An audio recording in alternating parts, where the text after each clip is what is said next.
Welcome to the Life, Death and Happiness podcast. My name is Daniel, and in each episode we delve into the most personal and profound stories from people living with Fanconi anemia. In this episode I've been sitting down talking to Allie Jones, who I've known for a very long time, and I hope you will enjoy our talk.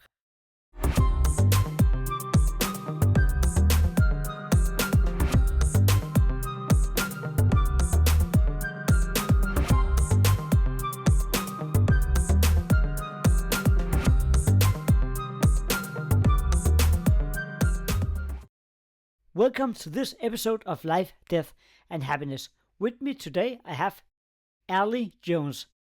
Welcome. Thank you for having me, Daniel. I'm so happy you wanted to join the podcast and tell your story. Can you, to begin with, just talk a little about who are you? When were you diagnosed? Just present yourself. Sure, thank you. Well, my name is Allie, and I live in the United States in Iowa. And I was born in 1991, and I was diagnosed in 1995. Now, there's a little preemptive story to that. We weren't really sure what was wrong with me when I was first born, and so at 18 months old, I had hand surgery, and they didn't really see anything beyond that. And then at 2 years old, I was fitted for hearing aids, and they still didn't see anything beyond that. And then in 94, I had twin brothers. When my mom was about 4 months along, the doctor said, one of them might not be viable. You either need to abort these.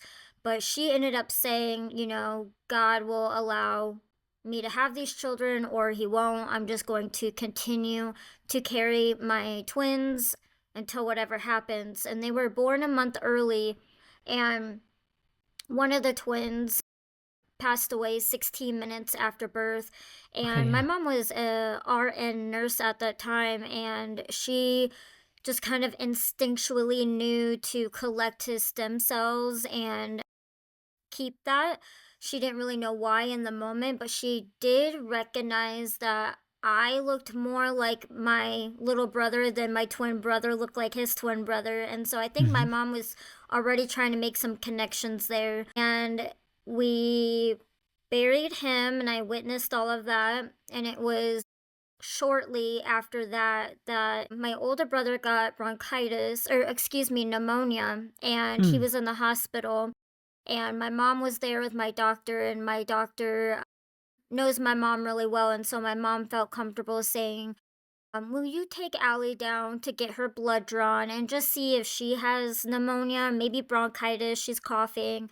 Yep, no worry. So they go and they draw my blood, and they come back, and the doctor said, well, good news, she doesn't have bronchitis or pneumonia, but she needs to be seen by the university right now because her white blood counts are extremely low.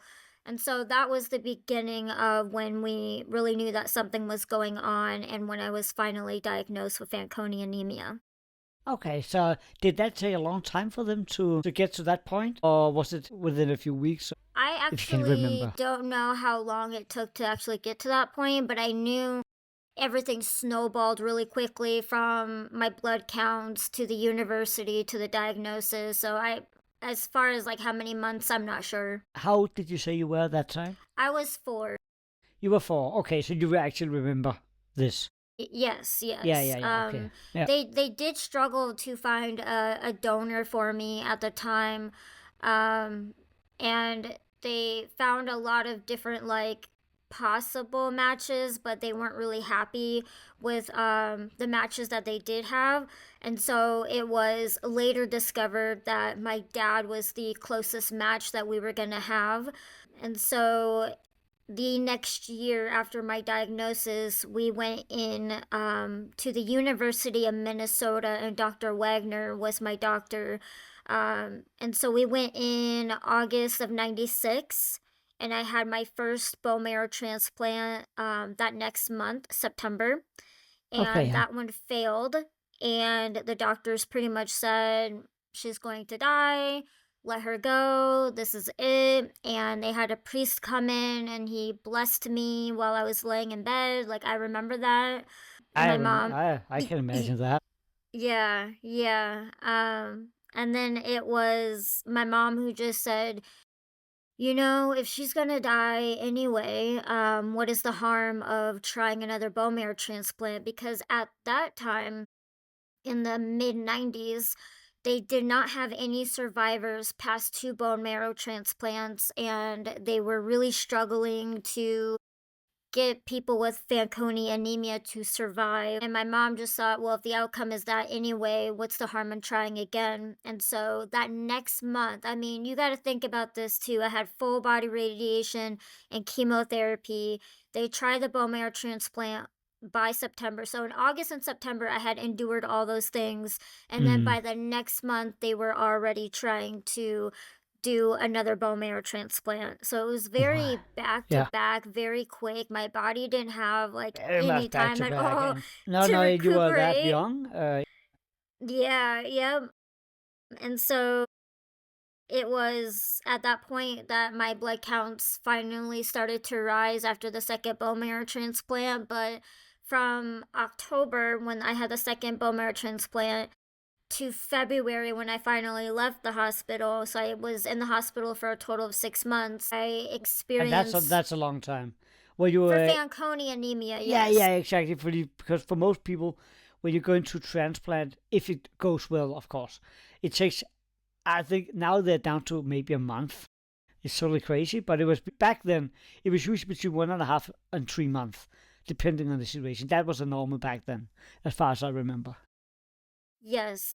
And so the fact that it took 6 months and Hmm. a lot of complications in between then, it was really an unknown, outcome if I was going to still not, get things like graft versus host. And I think if I'm remembering correctly, I did have grafts versus host, but it wasn't really bad. It was just mild. But I experienced a lot of other kind of complications like blood clots in my bladder to the point where I couldn't urinate. And they had to take me into surgery for that. And when they did, my intestines was jammed and hit with like the tubing when they were trying to suck it all out, all the blood clots. Yeah. And I got a hematoma so big in my intestines that I couldn't eat for 40 days. They had a feeding tube up my nose, and it was just a whole thing. Like, it was just like I couldn't really catch a break. And then some people wonder why we're having some, I would say, issues later in life. I mean, can anybody not having something like Fanconi anemia imagine growing up like that and going through stuff like that? I mean, nobody should go through something like that. And here you are, you're only a kid, and you have to deal with these kind of things, and you don't have a choice in it.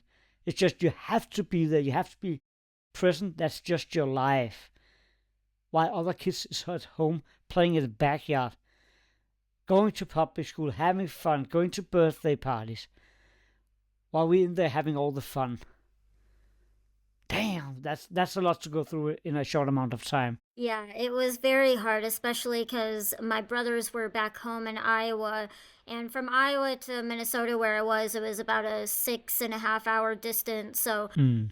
my brothers were being looked after by my grandmother, and I had my parents with me the whole time. So it wasn't just me who was enduring this loss, this significant childhood Mm. loss. My brothers didn't even have their parents in their lives for that entire time, and they were only able to come up and visit me one time, and that was when like I was really going through it. So um yeah, So, sorry, I asked you, how did that affect your relationship with your brothers?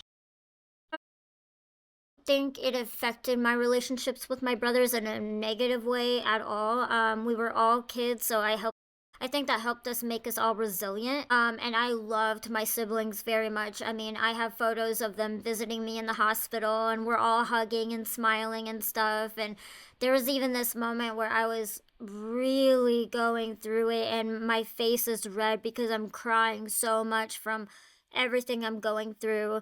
I mean, I had sores all over my lips and my mouth, and I could hardly eat. And I was really just kind of I would say, like, bloated from all the water weight of the chemotherapy and stuff. So I was just very miserable and uncomfortable. And there's a photo of my little brother who was 2 years old at the time. And he's like leaning over me and he's so concerned and he just wants me to feel better. So I was very supported by my family. Ah, that's good to hear. Thankfully, Yeah. because some people aren't supported, during things like that. And I think that's even more difficult to go through anything like that when you don't have support. I'm asking because I have two older brothers. And the one who I got my bone marrow from, who's 5 years older than me, I never really got until we were adult how much toll it took on him in those days, because I wasn't away in half a year, but my parents were still gone for like 2 months. And then afterwards, there was a lot of, as you mentioned, complicated, not as bad as you at all, but there was still some issues. So we were still going back and forth to the hospital a lot. And it was, the 5 years leading up to, where I often was admitted to the hospital for 1 week here every now and then. And, going in Friday, getting blood until Saturday, and all those times where they didn't have our parents. I didn't understand before we got adult how much he felt neglected. Not because he wasn't blaming me at all, but it was just a bad situation to be in. At that time, he was being around 14 and 15. At that time, you're insecure already, and there's a lot of things going on in your life. And I think we, as a patient, also need to remember our siblings and what they go through, because I think we are having the bad end of this, of course. It's difficult for us to go through, but we also have to remember that they did not choose it either to be in that situation. Excuse me for taking over. I was a little struck here because I really understand what they were going through and how difficult it must have been for them. So that is why I ask. But what do you remember most about this time where you were getting in and out and you have the complications? And For me, what I remember the most, I guess, was, this sounds harsh, but the lack of faith in my ability to overcome this, which is understandable. I was very small for my age, and the things I was going through were things that you can't even imagine a 5-year-old enduring. And so I understand how it was really hard to think, how is this child going to survive all of this? But that did affect me in some degree. I was surrounded with love and support, and I think everyone was trying their best at that time, but even being surrounded, felt alone in it. I'm the only one in the room going through it, and so you're also witnessing grief and sadness around you as you're going through it. And that affects you because you don't want to see your loved ones sad or feeling that definitely way. not. No.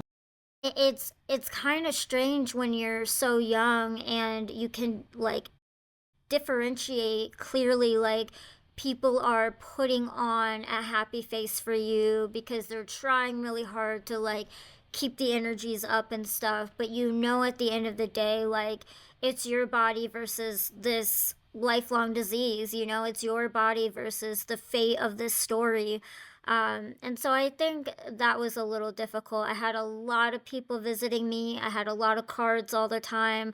But even way before I was ever in the hospital, we had community parties to help raise money for my treatments and stuff. And all I remember is just people hugging me and crying on me all the time. Full grown adults just sobbing all over me. And even for a 4-year-old at that time, I was thinking, excuse me, but F you for thinking that I'm not going to come back, because I did have a very innocent mindset of like, well, I'm going to the hospital. People go to the hospital to get better. Like, I'm going to go get better and I'll be right back. Like, why are you thinking I'm not What going is the to fuss be about? back? Yeah. So that's what I get it. It's like, but it also is like, when you see these kind of emotions in other people, you really take it in when you're not that old. I remember vividly if someone was very, very sad at that time. I kind of took it upon myself. I didn't want to be the cause of their pain. And that is not something you should... It's a difficult question because I know why they were hugging you and being sad because they didn't want to lose you and they were sad about your situation. But at the same time, they're laying a big load of responsibility on your shoulders without even realizing it. Absolutely. Absolutely. And like I said, I completely understand if I were an adult now, and I saw my niece or my nephews going through the same thing. I completely understand how easy it is to be really worried and concerned and trying to hold a peace. And I always think that everyone at that time were doing their best. And I'm just grateful for the times that were really happy. And I did have those moments. I don't want to disregard that. My dad would paint a giant Minnie Mouse on my window, and then, we would wash it off and he would paint something else for me. And then my mom was a great art therapy advocator, I'd like to say. Art therapy didn't exist then, but my mom had this giant calendar where it was a day by day where you would rip each day off, and it was like pretty big sized. And so she would rip off that day and have me color a picture on the back. And if I have time, I would love to share a little story real quick. Yeah, definitely. So in all of my art pieces, I would always draw a rainbow every single time. It didn't matter what the picture was, there was a rainbow somewhere on that photo. And right before my first transplant, I went to go do my daily drawing, and I drew everything in black, including having my baby brother, who was deceased, flying above me in my hospital bed. And as you know, that bone marrow transplant failed. It did not take. Well, then my second transplant came around, and my godmother had come up to visit me, and she was leaving. And at that time, she had a cell phone in her car, and she called my mom as she left, and she said, "Look out the window." And my mom looked out the window, and my mom said it was the biggest double rainbow she had ever seen in the sky. And that transplant was successful and took. So I have a really big likeness for rainbows in that regard. But yeah, those were good things. Those were highlights, big comfy couch, and they always brought people by to make kids happy with a little wagon, and you get to pick out a toy from the wagon. They had a childhood show on TV where they would have an object on the TV and it would be blurry, and it would slowly, and as it slowly came into focus, everybody on the childhood ward was in competition to hurry and call into the station and tell them what you thought was in the blurry image. And if you got it right, they would come and bring you a toy. Or they had really fun things like the Minnesota Vikings football team came to visit me. So I got photos and autographs and things like that. So there was a lot of good things that I believe really did help me stay positive and push forward. And I don't want to negate that whatsoever in this podcast. No, but it's... I don't know how it sounds to other people, but we need something when you're in that area of your life. I know it's the smallest things that sometimes does the difference. It makes us believe that there's somebody out there maybe protecting us, or at least something that we feel speak to us and helps us. It might not make sense to other people. It doesn't matter if it makes sense to other people. I totally get it, because you made all those drawings, and then you heard like the rainbow actually was there on the day where it went well. I mean, if that shouldn't give you some kind of connections to rainbow, what would? I mean, it's something that is not happening every single day. And here you are, you search for something positive in your life in a time like that. You really do. I think we all do. I'm not a man of faith at all. So I have never been able to grasp that part of it when people are very religious. But I still have things, smaller things and different things that when I think back, that is what I found funny, what I felt gave me peace. What made it was the smaller things that people, they will not get it. if I ever talked about it. So I think it's a good thing that you tell that part, because you're a child. You need to grasp onto something positive, because the world and everything you're going through is so crazy. It's almost morbid to have any children going through something like that. So you need something. So I think it's great you're telling that part. I was sitting here with a smile and be like, so you're allowed to love rainbows? Who doesn't? They're beautiful anyway. Thank you. So when all of this was over, the transplant, no, FA is not over. So when you got by the transplant, and that was within like half a year to a year, then that part was over. So the second transplant was in October, and then I just kind of experienced complications throughout November and December, and then I started getting better. And then January and February 13th is when I came home. And February 13th is obviously one day before Valentine's Day, but it's also one day before my dad's birthday, and he was the one who donated his bone marrow to me. So I felt like that was his birthday gift, that his daughter is healthy and coming home now, and it was a very big celebration. I'm from a very small town at that time, and the whole entire city came together to celebrate me. I mean, the movie theater, instead of displaying what movie they were playing, they had Welcome Home, Allie. Yeah, I mean, and that was everywhere. That was the ice cream shop, that was the car wash. They all had their signs saying Welcome Home, Allie. And then my entire elementary school, they all stood outside and held signs and cheered for us as we drove into town. And it was a very big celebration and very meaningful, a very positive time after everything I had went through. But you know, this is the part in the timeline that I am still working through, even as an adult, because it's such a good thing to be home. But what people don't talk about is the aftermath, or what, you know. Yep. And there's like two aftermaths. There's the mental one, where you're processing as a child what you went through and how to integrate back into the normal world, and being accepted in that normal world, because kids can be mean. But then there's that physical part of where you have to still take medication, where you're not allowed to go outside. You're not allowed to play in dirt for a whole year. When I went back to school, I wasn't allowed to sit in my classroom. I had to sit in the library and get one-on-one help for an entire year before I could enter my own classroom. So there's like this whole period of my life where I feel like I don't quite fit in, and my life still isn't normal. And even though I'm not struggling with the low white blood count cells, which is the worst part of FA, and the other worst part of FA is you'll always have FA no matter what.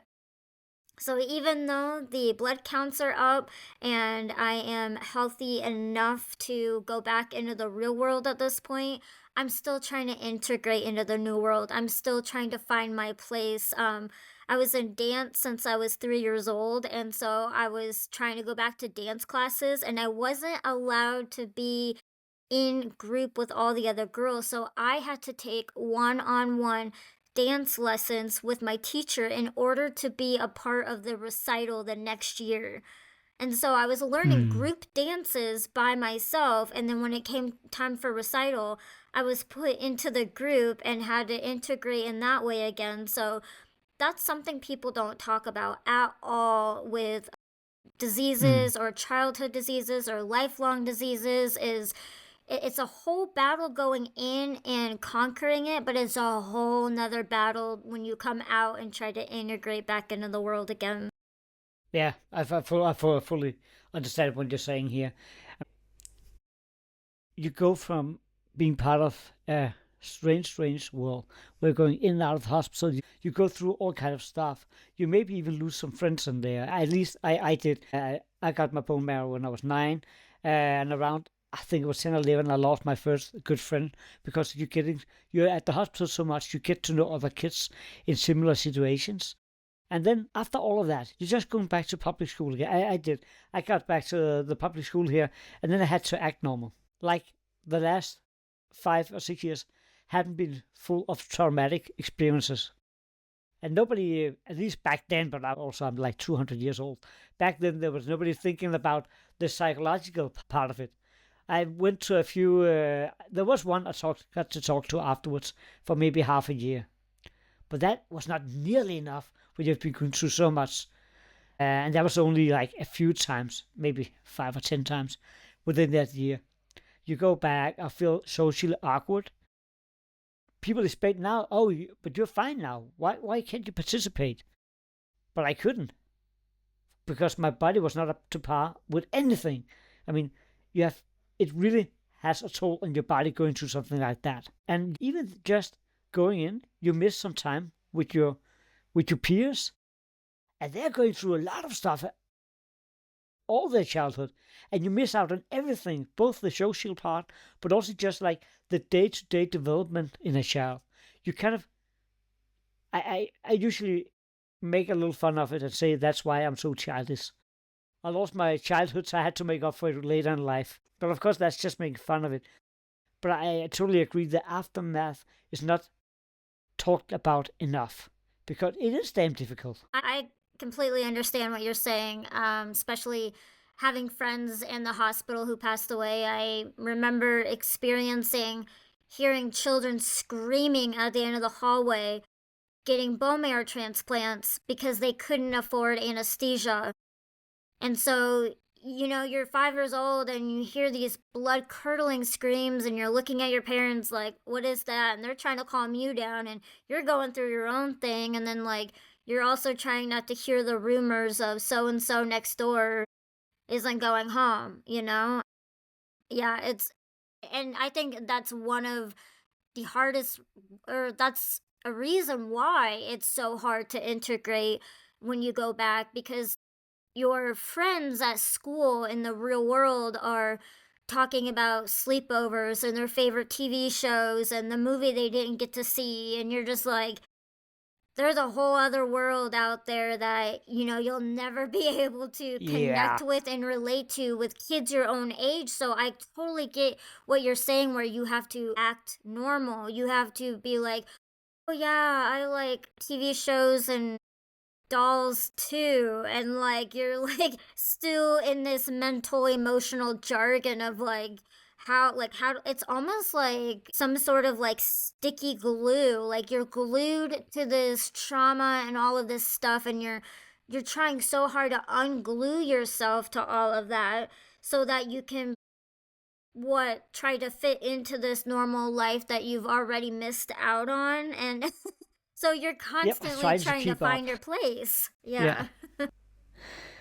There was this they talked about at the last Fanconi Anemia adult retreat that they had made this, what do you call them? They had talked to a lot of FA people, and like 50% of them had some kind of PTSD. Yeah. And I wasn't surprised to hear that at all. Yeah. I have never actually get myself tested, but I bet they're right. Yeah. I still think a lot of what happened to me and to the friends I met at the hospital at a young age, but also later in life here. If that, pardon my language, but I can say what I want, it's my podcast. If that doesn't fuck you up in some kind of way, you're not normal. Right. I mean, there's so much going on. I don't think you can just cruise through something like that without, taking damage. Yeah, absolutely. I would definitely say the older I got, into my teens and puberty and junior high and high school, it just got worse and worse and worse. And, there were times I did go to therapy, and I was so frustrated with the therapist, because it's like, you tell them the story and their jaw drops onto the floor and they don't even know where to start. They don't even know what to say or how to help. And it seemed very monogamous and like routine of like, Okay, well, how does that make you feel? Pissed off. I am pissed off that I've had this kind of this life, that like you said earlier, I didn't choose. I didn't choose to walk into my life with Fanconi anemia, and if I did, then I need to understand what that lesson is. I need to understand why that is, and I know we'll talk about this much later, but I do believe I understand now why I have gone through what I've gone through. To some sense, that has brought me peace and a lot less stickiness to the trauma, because I do believe that if you keep telling your story in a trauma-based way, that's going to keep manifesting, right? So at some point, you do need to come to a place of peace within yourself of what you've gone through and be able to pick apart the good parts, the parts that made you who you are. Yeah, I might not be able to relate to the average person who had an average childhood, let's just say. But I get to relate to Daniel Cold, who gives podcasts on Fanconi anemia, to relate to everyone who's had Fanconi anemia. And we are so blessed that we have our community. We are so lucky. We have someone to say, I get what you're going through. I've been there. Our stories are never the same. That's the thing with Fanconi anemia, is no story is the same. We're not diagnosed at the same time or in the same way. Sometimes we're diagnosed incorrectly before we find out what it is we have, and our treatment process is not the same. They don't do full body radiation anymore like they did on me. They actually completely changed the trajectory of how they go about treating Fanconi anemia after my treatment. So they are constantly evolving, constantly changing, and we are so lucky and blessed to be part of this evolution and something very unique and diverse and different.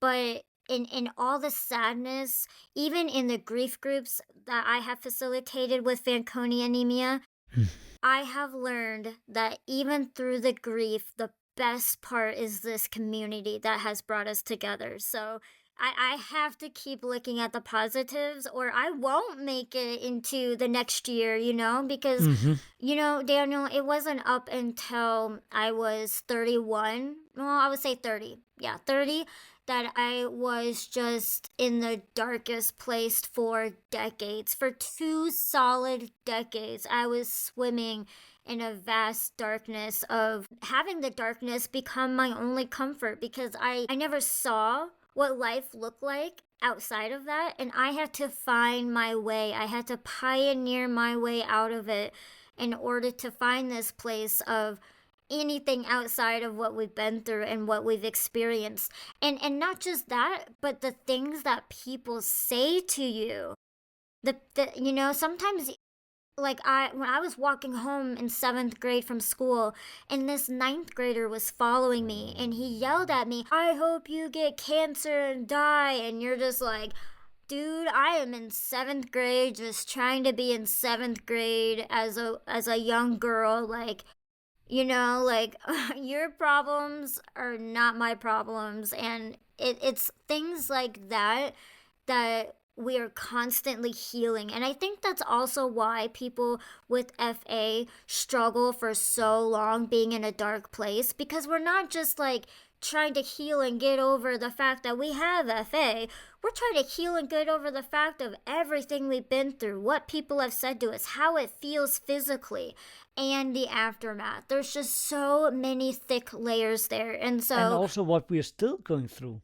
My God, because yes. We're still losing friends.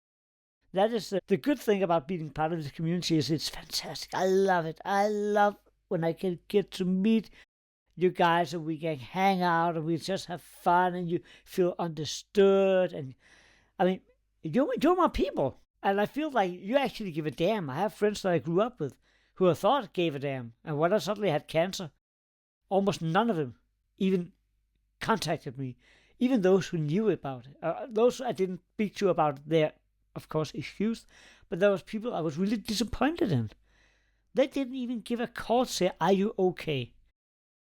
But really remember, because as you mentioned, being in a dark place, I used to hang with some not so good people because I couldn't relate to growing up without your parents and doing crime and all those kind of things, but I could relate to their pain of not feeling that they belonged to society. So even though I came from a good family, I just felt more comfortable in their company because I didn't have to pretend to be happy all the time. Where am I going with this? No, but you go to a dark place and then you do something. And oh yeah, now I remember that. So the only person I really remember who actually gave me a call was one I hadn't spoken to in 10 years from back in those days. He was the only one who picked up. He didn't even have my number, but he found it. And he was like, I heard through the grapevine that you were going through this. How are you holding up? Are you all right? And I was like, damn, even some family members didn't even get in contact with me. So I was disappointed in a lot of people there. And I shouldn't hold the grudge, but it has changed my view on a lot of people. And that is only like 10 years ago. So you keep running into these things and these topics to talk about. It's not like it's left in your past. You're still going through them. I can completely understand what you're saying. I was diagnosed with squamous cell and carcinoma on my tongue. And so I had to have a part of my tongue removed in 2020. So where there was all these people, starting to experience the beginning phases of COVID, I had tongue cancer on my mind and maybe not being able to speak very well ever again. And maybe, just if I had like a slur, how I would sound different to people and how I would have to mentally and physically go through that. And when I was diagnosed, I told everybody, like, this is what's going on. And either people like listened and said, oh, that's too bad, but never followed up. They didn't ask me, when are you going to go into surgery? They didn't ask me how I was post-surgery. So I can completely relate. But then, as time goes on, the only thing that I can think of that makes any sense to me at all is, people are experiencing a different kind of trauma for the first time in a worldwide sense, and that's the pandemic. Their whole worlds are shifting significantly, and I can't hold it to them that they aren't, checking in on me and seeing how I'm doing.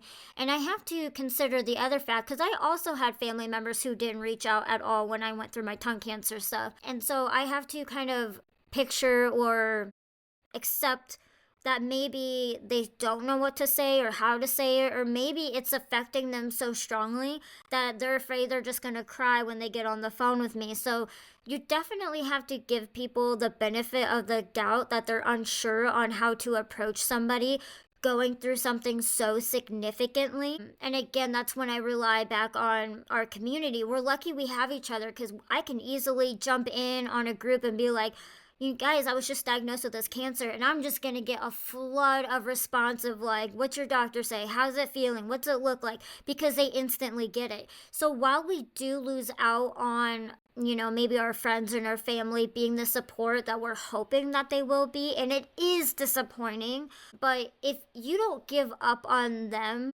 they eventually see what that looks like. Unconditional support all the way through. And so sometimes it does feel like a one-way street of you're always reaching out and you're always, checking in on your people, even if they never reach out and check in on you.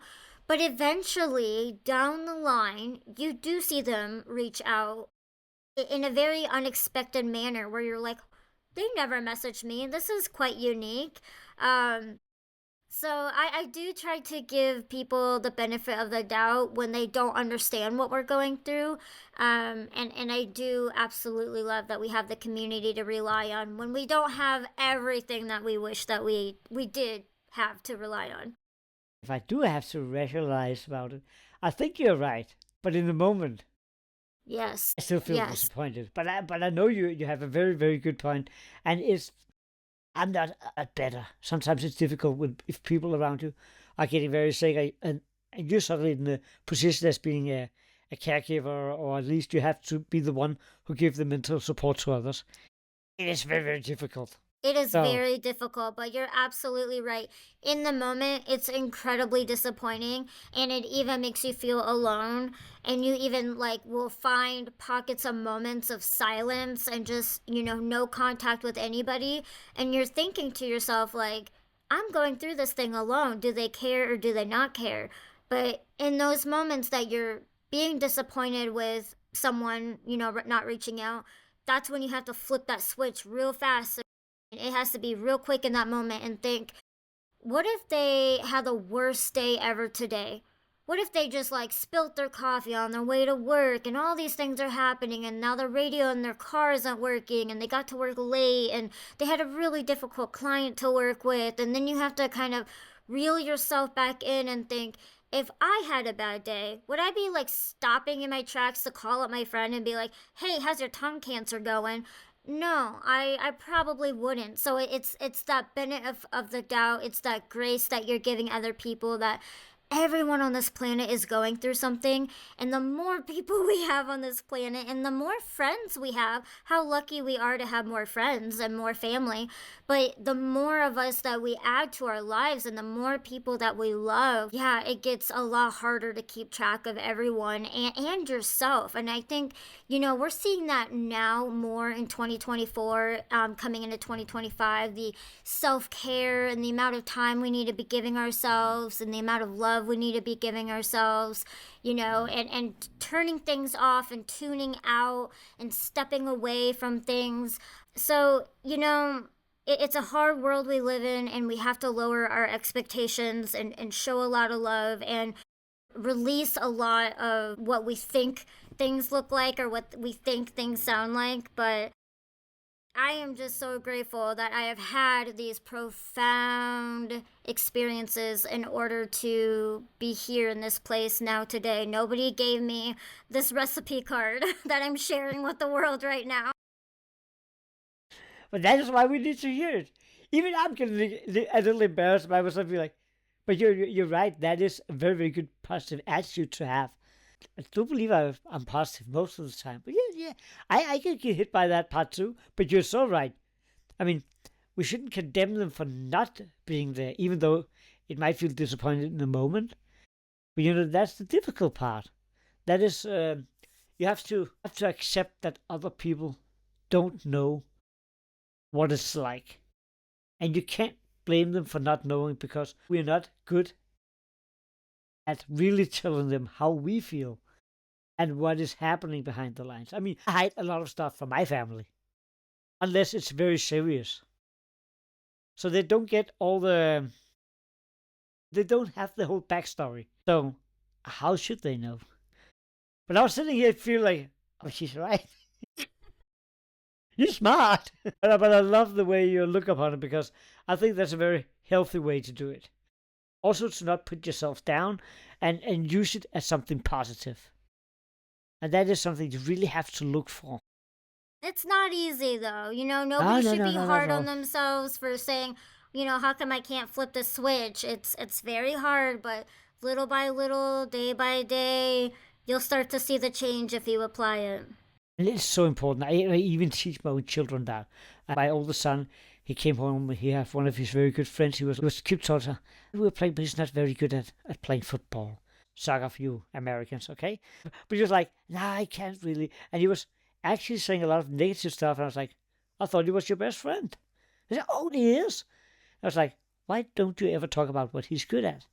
Because people actually like that. There must be. Try next time you're out with him, when you're at school. Try to look for what he's good at, because if you mention that, I promise you, it makes his day better too. And then he came like after a few weeks, and we talked about similar stuff. And suddenly he was like, "Yeah, I played soccer with him, and he's become so great at tackling." And suddenly he was saying a lot of parts. I was like, "Yes, it works." Yes. And here I am, not doing the same myself. That's okay. I know. I think we all do that though, it's really easy to give advice and not follow it yourself, or just be in moments where you forget, and that's okay. We'll just continue here. No. We've heard a lot about your childhood and how it was growing up, and you say you have been through some dark times also. But Not to go into the last part of the podcast, but what is your life now? What are you still having a lot of conditions that you have to take care of all the time? Or are you in a better place now health-wise?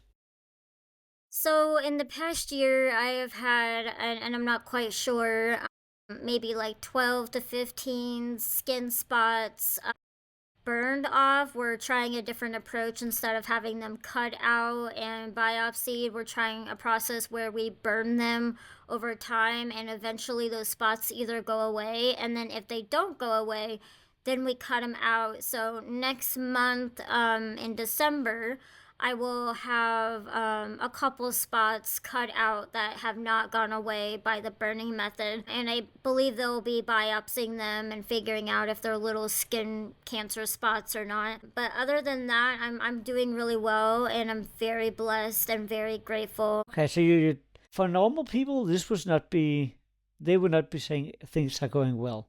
I mean, it sounds like a lot if you're not used to this. But for us, it's still a lot to go through, but it's doable. It's within Right. it's not skin cancer to us. Maybe I'm wrong here, but most of us don't see it as life-threatening, and then it's all right. It's still very annoying. It can be painful as beep, but it's kind of all right. Yes, I can definitely handle a couple of spots on my Mm. skin much more than I could handle um, a more severe type of cancer, because I've had full body radiation. If radiation were to be called to treat the said cancer, I would not be able to have it. So, if radiation is the only way I could trigger the healing of a cancer, and that wouldn't be an option for me, then we would have to look at a different option, or I would have to just let it go and accept it because I can't have any more radiation. So I am very grateful that I'm just buzzing a couple skin spots here and there. I'd much rather have that than the lather. Yeah, definitely. I had in my mouth, like you cancer in my mouth in 2014, and I would actually rather have skin cancer, definitely. Yes, yeah. That is not to go into specific, but I relate to what you were saying about going in December because I've had no issues in my mouth for many years, but now they have two spots. I have to look at December, the 5th of December. So I was like, oh. Maybe this episode is out when that date has passed. Yeah, but that is the first time in like 6 years where they have been like, oh, okay, this might be something. So instead of going 6 months without a checkup, I had to only go 3 months. And also when we met with the German team, where we were last time. The last time we were in North Carolina Oh, yeah, North Carolina, Charlotte, of course. Yeah. They were also like, at oh, the you adult need meeting. you need to keep an eye on that. So I'm like, oh, this gets a little too exciting. Hopefully it's nothing, but like, I would rather wait for Morbid another but present. funny. I like how you're morbid but funny. That's great. That's how we are, though, isn't it? Yeah, We you have to. can You have to joke about it. definitely, and I always had a dark sense of humor, so. I love it. So I want to go into the next part because we are always touch the subject of death, because to some people it's not something they think about in their everyday life. When living with something like Fanconi anemia, a lot of us do think about it. It doesn't have to be a negative thing, but I mean, we all know there's a big chance we ain't gonna make it past 50 or 60 at least. More and more people does, but most of us know how it goes. Excuse me. So, what are your relationship with death and the thoughts of death? Yeah, so initially, I think it's very scary for anyone with FA to think that I might not see past 60 years old. That is definitely a strong statistic that someone with FA will not live past 60. And so originally, when I was going through junior high, high school, college, my 20s, and then my very, very early 30s, accepted death pretty easily, and I think that's because I had witnessed burying my brother at the age of 4. I knew it was inevitable, I knew it was going to happen. And then after going through everything I went through and not being able to fit in and integrate back into society in a comfortable, normal, smooth, transitional kind of way, it made me very, very, very accepting to death. At any moment, it could happen. Point, Daniel, where I lived recklessly. I didn't really care about, you know, if the activity I was going to do was going to end my life, because I was set out on living life to the fullest and pushing the extremes. And I know that is not safe and healthy and anything we need to encourage other people to do, because it is not a good idea to Probably not, but live like a sometimes it's just, hellraiser. yeah. But after my tongue cancer and uh, going to a 10-day silent retreat where I wasn't allowed to talk or speak or listen to music or use technology or even make eye contact with other people, and I had to meditate for 11 hours a day for 10 days straight, Oh, my whole perception changed significantly. It immediately became about other people and not myself. And so I walked out of there thinking, like, I'm grateful I get to be alive because I am feeding someone else's will to live, whether I believe that or not. It became of, wow, I was selfish just living my life on the line. But in that time, I thought, well, I need to be selfish because I could die at any moment. But then it became about, well, it's selfish for me to think that way because I have a beautiful little sister. I have two great brothers. I have two great parents, and I have a lot of friends. I have a lot of them. No matter how imperfect I think any of them could be at any time, they are still all perfect in my eyes and deserve to have me as long as I want to have them as well. So it was after my tongue cancer that I said, you know what? Death is still inevitable. It can still happen at any time. I can still die tomorrow. I can still die within the next 5 years. But I need to find a reasoning to keep going. And I think that is part of my struggle is I didn't have anything to keep me going. When I got tongue cancer, Daniel, I didn't want treatment. I wanted to just let it go, and I just wanted to let anything happen because I wasn't married. I didn't have kids. I didn't have a reason to secure me to this planet. And people would say, well, you have your parents and your siblings and people who love you. Yes, I absolutely did. And I absolutely had their support at that time. But I also felt like I was burdening them by having them witness me go through this. So it was kind of like, I'm sorry, at this point, it's not about them, it's about me. And then the whole game changed when I got complete support in saying, Allie, what would it take? My dad asked me this. He goes, what is it going to take for you to do treatment?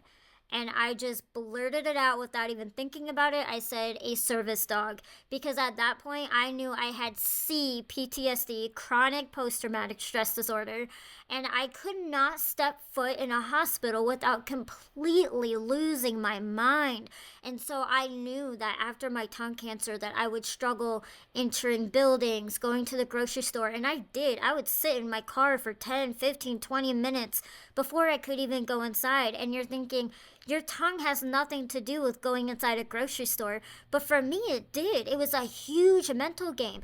Every time I would eat food, it would hurt my tongue. It would taste different. Certain foods made my tongue hurt. So I was constantly trying to wrap my head around this new world that I had to go through, and how the hell was I going to get through it, not with just without or with my service dog, but how would I keep going if another situation arose in the future? And yeah. it all came down servicing other people. I need to be here so I can service other people going through extremes. And I believe the two biggest things we experience on this planet, besides extreme health issues, is birth and death. So that's why I chose a career that I was going to walk down, and I became a birth doula and a death doula. And that is my reason for waking up every morning. That is my reason that I go out and I Hmm. serve the world, is by serving others. So what do I think about death, Daniel? It's gonna happen, and I am celebrating it because the Hmm. Egyptians Yeah. said the most honorable thing you can do is die. So, what's your legacy? What are you leaving behind? And in the words of Jack, what is your why? Yeah, you're right about that, and that's also a good gateway into, you see, the last part about talking about happiness, because we've talked a lot about what it do to our mental health and how we try to work around a lot of the things we have been going through, but in the end, we are here for a reason, and I believe that if we wasn't able to find some happiness, and be able to look positive upon the world, find a fun hobby or do something with our life that means something to us, we wouldn't be here, because we would have went crazy many years ago, and we wouldn't be here. I know of some FAs who had tried to commit suicide because they didn't want to feel like being here anymore, because, as you mentioned, I'm too big of a burden on my family, on my friends, on the world, and it doesn't really matter in the end because I am gonna die, and probably before I turn 40 or something like that. I mean, there's a lot of negativity that you can grab onto. But we are, more and more people are reaching the 40s and the 50s, at least the beginning of the 50s. I mean, and that is, at least, I think it is because people have started to live more normal life, and also because people have been able to grab onto something positive and build upon that. So, what makes you going? What makes you happy, Allie? Definitely my new career that I established, Yeah. because all of my adult life I really struggled. I became a phlebotomist, I've worked with kids. I mean, I'm 33 and I've had about 30 jobs. And that's incredible. That's like a new job every 6 months to a year. And I absolutely did do that. Sometimes I had 3 jobs in a year because I just really couldn't decide where I was going to land. I couldn't find my purpose and my happiness. So it was just last year, a year ago, October, that I said, you know what, I think I could be good at this, and I'm gonna throw myself into it completely as if I don't have FA, and that I am as healthy as anyone else, and I can have a purposeful, filled adult life. And whatever years I have left to live, I'm gonna devote it to mothers who are trying to bring more humans into the world, and I'm going to devote myself to anyone in the process of dying and supporting them however that looks for them at the time. Okay, can you explain? I don't know much about that. Sure. That part is a job. What are you So doing exactly? a birth doula, or doule in the Greek word, means woman servant. So I am serving myself to other humans in a full capacity. So if we're just talking about, let's just start with the birth doula side. So there are midwives, and they have medical education to help women actually birth babies. They could catch the baby even. They can help with ultrasounds, things like that. But a birth doula is going to show up for you more emotionally and educationally for the mother. So there is so much going on at the time of birth or death, that makes it really difficult to enjoy the process or find peace in the process or stay grounded in the process. And a birth doula or a death doula can bring that groundedness to the process. Okay. Just for a couple of examples to Yeah, understand yeah. what it is a little bit further, and I won't get into it too much because I know you have your time and I have mine, but I just That's wanted to, okay. Yeah. just in case someone was like, well, I still kind of don't get it. So just for an example, maybe a mother who is pregnant doesn't have her mother in her life anymore, and she doesn't have a sister, and maybe she moved to a new state, so she doesn't have a lot of friends. A birth doula is going to come in and emotionally support her throughout that whole journey. She's going to celebrate those little wins, those, tell me about you. your appointment you just went to, what were the joys in it, what are you concerned about. Hmm. So in my business is called Soul Companion Services, and the word companion is really what I am your companion through the process of birth, and then again in the process of death. And so for one example, on the death doula side, and I think you can relate to this, Daniel.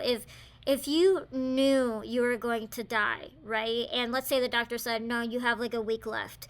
Okay, well, you need to start making plans, right? Are you going to make those plans completely by yourself? Are you going to make those plans with your family? Do you want your family involved in those plans?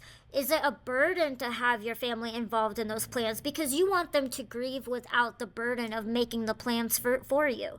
What about after everything that happens afterwards? Like, who's going to have your car, and what's going to happen with the house, and a lot of that is in a will, and a will is something that kind of delegates what's going to happen to your Delegate items. some And of it, yeah, but not right, the mental right, part at but all. there are times and experiences that people have had where there is a will, but people in the family walk right through it and still end up disregarding what the will says. So, like, for one example, this woman said, I want everything in my house to be delegated a certain way. Well, the whole family just went into her house and cleaned it all out without any discussion. So, like, that's where a death doula would come in and say, we need to stick to what the will says. She kind of keeps everybody in the room and in the family, in line with what the person was wanting and making sure Mm. that it actually happens. So it's a relief, it's a pressure, it's a responsibility that you don't have to think about by having a doula there supporting the family.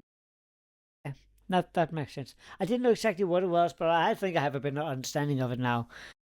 And also, kind of get why you would choose something like that, because I can see that it gives you a purpose. Also, because you know that a lot of people in our situation have probably needed that by the end. Could I at least imagine someone have gone through that? How do I deal with this? At least emotionally, as you mentioned, there's a will and there's a lot of. I don't know how it works exactly in America. We have a lot of system built up around this, so there's not being created a lot of problems with the families, but you still doesn't have anybody to do the mental part. Not at all. As mentioned, when somebody's giving birth, if you're alone by that could mean a lot to people, to those women, to have somebody to lean up against, somebody to talk to. And I don't know what the counts are in America at all, but a lot of years ago, I worked with, what do you call that? Lonely people. It was like a spare time job where I tried to help out for people who are very lonely, and that I was surprised about how many people live without any contact, who doesn't have family. I had no clue at all how many people never got outside the door. And maybe if they wanted to speak to somebody, they could take them days to even man up and go out and say hi. So somebody they work with, because they were so insecure regarding they has been used to being lonely. I mean, we have a lot of those people, I think, in most of at least the Western world, probably the whole world, because that is like a taboo, something you doesn't talk about. Because those who feel lonely are definitely not going to talk about it, because they try to hide it. So a lot of those people, and people are in a similar situation, maybe far off a little better. I definitely could see where the birth dealer could come in handy there, because who do you share this with? And if you don't have anybody to share it with, that must seem kind of lonely. You're about to have the hopefully greatest experience of your life, and you can't really share it. So I think I get it now. I think I get it. Hey, I learned Yeah, something that's today. that's that's the key word that you said there, lonely. And I think that is one of the reasons why I chose this new career, is because I was told at the age of 9 that I would never have kids, and I was very lonely from 9 years old all the way up into adult life, of grieving that in a way. I didn't know what to make of it. I'm a woman. I should be able to have kids, and that should be my birthright, being on this planet as a woman, that I should be able to bring kids into this world. But I decided when I embarked on this journey that it makes me an unbiased doula, because I will never say, well, and when I was when I was a mom, this is what I did. And I will never, persuade my opinions or emotions on a mother. I will always let her make a decision on what she wants to do. And then in the same regard with that word lonely on the death doula side, I was very lonely. Even though I had outside support, I was very lonely with those feelings, like being blessed with a priest at the age of 5 on my deathbed. And it's just like, how would I turn and talk to anyone about that? And so I think it just gives me a really good perspective on how to show up for others going through similar experiences. I believe you're right. I hope so. We'll see, right? Yeah, we will see where you are in 5 years from now. But it could go it seems anywhere. like something that could suit you very well. And you need to grab on. I mean, I've mentioned this before to some other people. I never thought I would work with kids at all. And the professional level was like, what? No, hell no. They stink in there. Oh. But when I finally got there, that was after my big cancer in 2014. I was like, yeah, give it 14 days, then I'm out of there. And that is like 8 years ago now. Yeah. And I'm still there. And it just gives me a purpose. Yep. It gives me something positive to focus on. Of course, later on, I got kids myself. But in the beginning, I had some friends who were like, I don't want to work with kids. You have a way better education. You could go out and earn a lot more money. I was like, yeah, but it doesn't give me anything. I mean, yeah, I get to help them out. I mean, maybe see some qualities in them that they're not able to see themselves yet. I mean, that gives me something. And I know how I feel, as you mentioned, as a kid, felt lonely. I know how it is to be the outsider. So I'm usually best with the kids that does not fit in very well with the rest of them. And it's often those kids who comes out and ends up in trouble. But I see them because I feel them, because I've been them. So I think it's very wise to take some part of you and use that to find a job or something you could do for a living that kind of match that part of you. And I'd like to just add on, if anyone listening to this is like, oh, you have to find your purpose and it's all good. And they're struggling with, I don't even know what my purpose is yet, because I struggled with that for a long time. I said over 2 decades, I had no idea what I was doing, over 30 jobs. If your sole purpose in life is to truly find your purpose and your reason why you wake up every day, you will find it, as long as you keep that mindset consistent. So if you want that purpose, you want to find it, just keep going. Just keep trying everything. That's the best way you're going to find it. Try it. If you don't like it, move on. Try it. If you don't like it, move on. Eventually, you're going to run into something that you like. And let me add, you can't do anything wrong as long as you're doing something that you feel comfortable doing. And as long as it doesn't harm anyone else or yourself. Yeah, that's very important. Yeah. I totally agree with that. I think that goes without saying, but yes, that is important, definitely.